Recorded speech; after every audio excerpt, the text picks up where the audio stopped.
Whole of government adalah sebuah pendekatan penyelenggaraan pemerintahan yang mengoptimalkan upaya kolaboratif keseluruhan sektor dalam ruang lingkup koordinasi dengan maksud untuk mencapai tujuan pembangunan bersama dan pemerintahan yang terintegrasi dalam pemecahan sebuah isu yang muncul.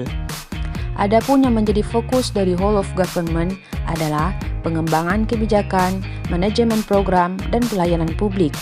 Di sektor pendidikan, sekolah memiliki peranan penting dalam mewujudkan sistem pendidikan yang mengandung nilai whole of government.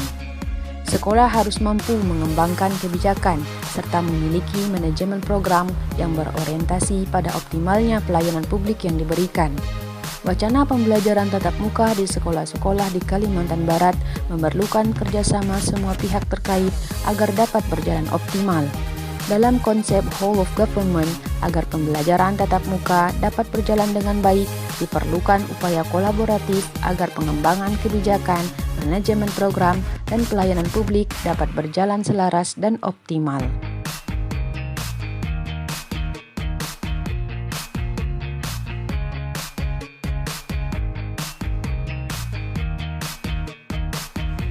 Mind mapping adalah metode yang digunakan untuk menentukan penyebab tidak optimalnya kerjasama pihak-pihak terkait guna suksesnya pembelajaran tatap muka.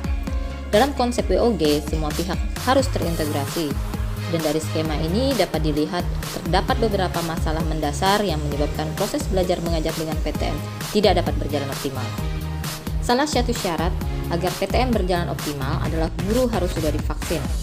Namun saat ini belum ada sistem yang transparan yang menunjukkan berapa jumlah guru yang sudah divaksin dan berapa yang belum.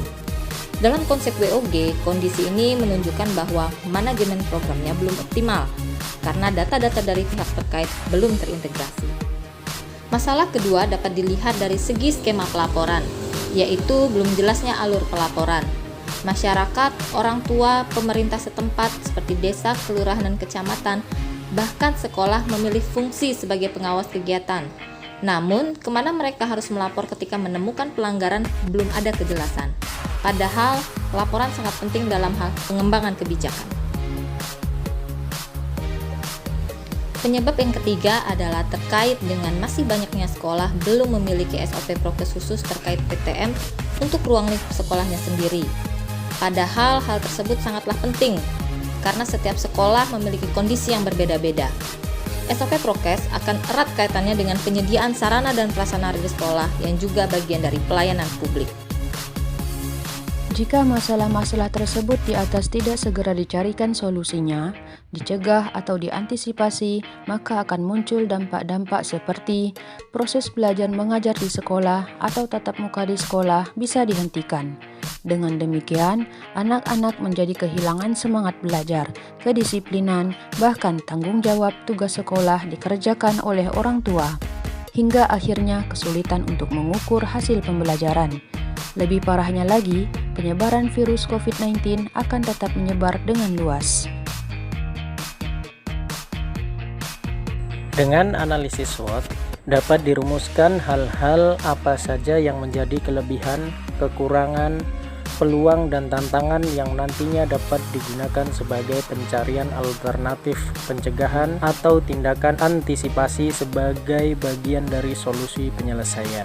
Adapun hal-hal yang menjadi alternatif penyelesaiannya adalah yang pertama, sekolah bisa mengajukan kerjasama dengan dinas kesehatan setempat untuk melakukan vaksinasi kepada guru yang belum melaksanakan vaksin.